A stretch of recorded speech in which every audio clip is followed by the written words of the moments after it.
tayo guys. May lamas na ako dito. Tayo ng bihon. Ito ang sagol ko. Piniritong isda. May konting repolyo. Ito sa mainit na kalahang at may ilunod at ang sibuyas. Sabay na linapin yung ahos. Kain lang natin brown yan guys. Bago natin i-fry yung ating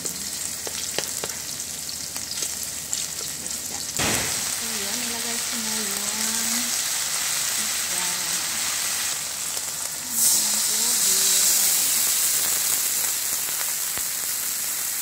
So na guys, kumulo-kulo na siya. Lunod na nato ang atong bihon. Simple recipe.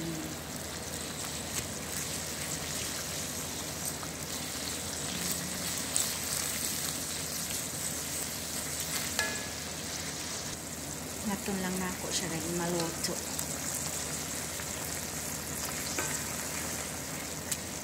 Lunod na sa ako ang repolyo.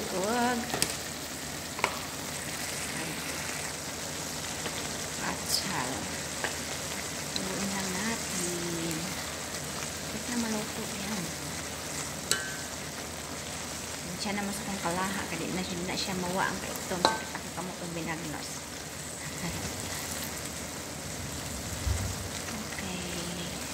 My lunch for today. Thank you for watching guys.